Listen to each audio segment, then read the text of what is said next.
Welcome back YouTube. My name is Dennis Panuta for tutorials.eu. In this video we will have a look at the while loop, which is very similar to the for loop. So the for number is, so I'm going to leave the for loop here. Now let's reproduce that as a while loop. And what we need for that is, first of all, a variable, which is our counter variable. So we need to create a counter variable as we did here with I. Now I'm going to call that one j in this example because I was used here already. So for int j is equal to 0 is my starting value, my counter value at the beginning. And now I can use the while term and I have a condition in here. So I check whether j is, for example, lower than 10.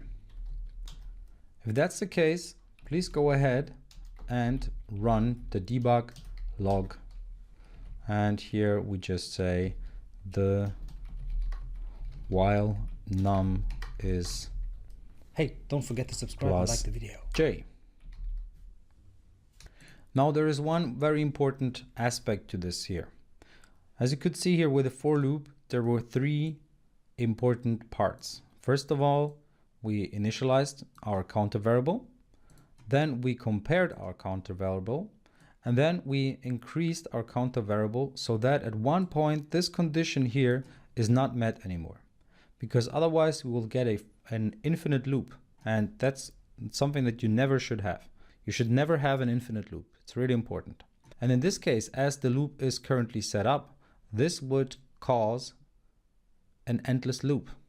Because j is equal to 0, we check is j lower than 10, which means is 0 a smaller number than 10, and that's true. So we run debug log, the while num is 0, then we check again, is 0 lower 0? Yeah, of course it is. So let's run it again, and now we run it an infinite amount of times. That means that we of course need to get to the point where this condition is not met anymore. And that is, for example, by increasing j by 1 after each run of this code. And we need to do that within the while loop. A great position is, of course, just at the end of the while loop, just before the closing curly bracket.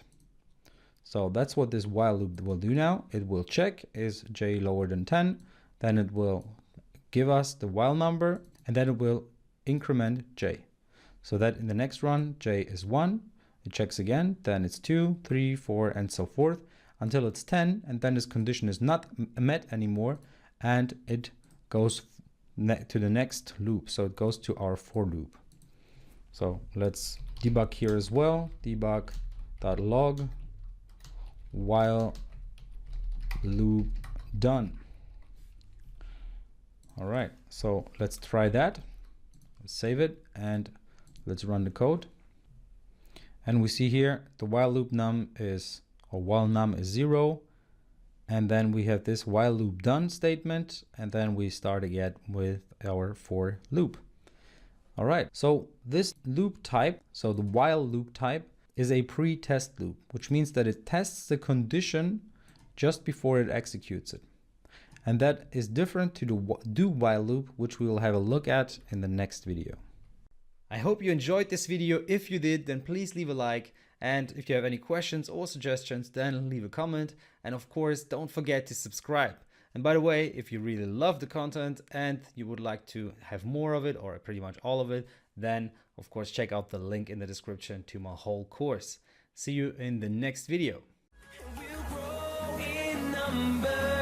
Fueled by them to see the horizon, turn us to thousands.